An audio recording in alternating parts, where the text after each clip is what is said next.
President Biden is moving on several new fronts tonight in his latest spate of policy actions. They include boosting COVID vaccine supplies and addressing racial equity. This as the United States Senate gears up to put his predecessor on trial. Congressional correspondent Lisa Desjardins reports. Rounding out his first full week in office, President Biden took on a long-standing American failing, racial discrimination, signing a series of executive actions. White House Domestic Policy Advisor Susan Rice echoed the president's commitment to expand opportunities for Americans.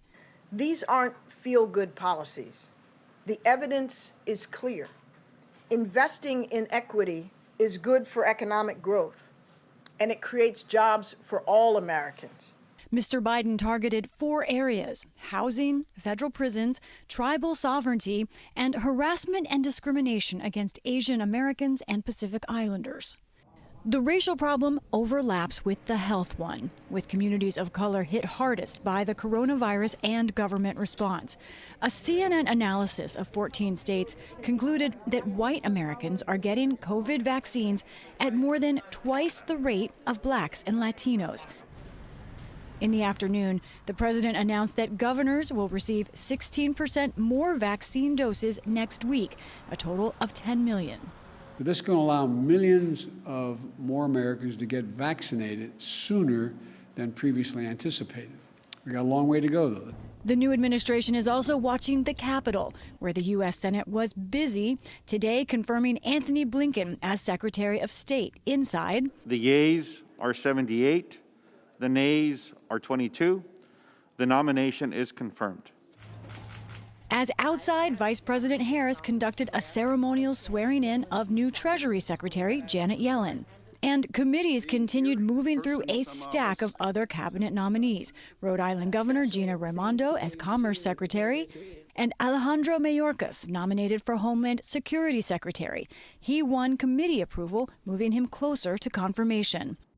The Senate also worked on its own mission-critical business. Minority Leader Senator Mitch McConnell dropped his demand that Democrats guarantee they would keep the filibuster rule, which gives both parties power on most votes. This after 2 Democratic senators, Joe Manchin of West Virginia and Kyrsten Sinema of Arizona, stressed they would not vote to dismantle it. We have a higher calling than endless partisan escalation. We placed our trust in the institution itself, in a common desire to do the right thing. I'm grateful that's been reciprocated by at least a pair of our colleagues across the aisle.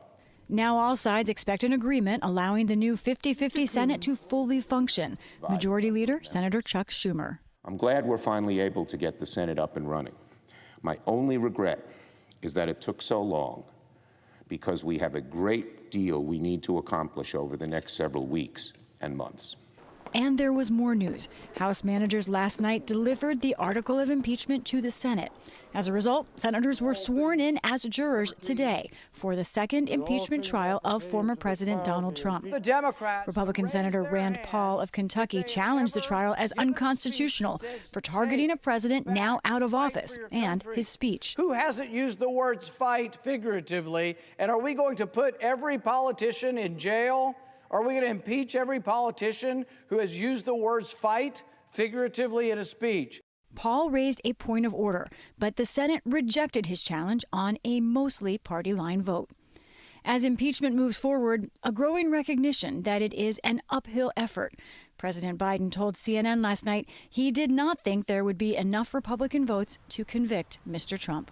For the PBS NewsHour, I'm Lisa Desjardins. And Yamiche Alcindor is at the White House with more on the Biden agenda. So hello, Yamiche. We know the president's now been in office almost a full week. Today he was speaking both about the vaccine distribution challenges around the country and about equity. So tell us more about what he's doing on those fronts.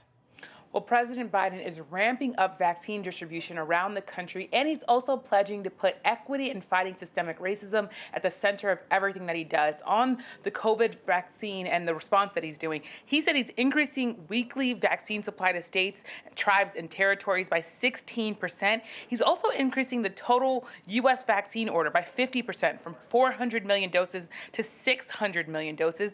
That means, he says, that there's going to be enough vaccine for 300 million Americans by the summer. Of course, the U.S. population is about 329 million Americans, so that's a big deal there. The other thing is that equity, he said, is important, not just for Americans of colors and Black Americans, but for all Americans. He said that we will have a safer and more secure and more prosperous country if we all get together to fight systemic racism. And Yamiche, we know also separately the president had his first phone call today with Russia's president, Vladimir Putin. What is the White House saying about that? That's right. The White House said that President Biden telephoned the Russian President Vladimir Putin, and that the two men talked about a number of issues, including an arms treaty that's being negotiated. He also said that the U.S. really affirmed its support for Ukraine's sovereignty. They also talked about alleged Russian interference in the 2020 election, as well as the poisoning of a Russian opposition leader and the Russian alleged hack on U.S. Governments as well as U.S. businesses. That scene is really important because President Trump was seen as too lenient on Russia and not being willing to really confront Vladimir Putin on a number of issues, including meddling on U.S. elections. So it's seen as President Biden really taking a tougher stance on Russia, which is what he pledged to do during the campaign. Of course, would love to know more about that phone call, and I'm sure you'll be reporting on it. Yamiche Alcindor, thank you very much. Thank you, Judy.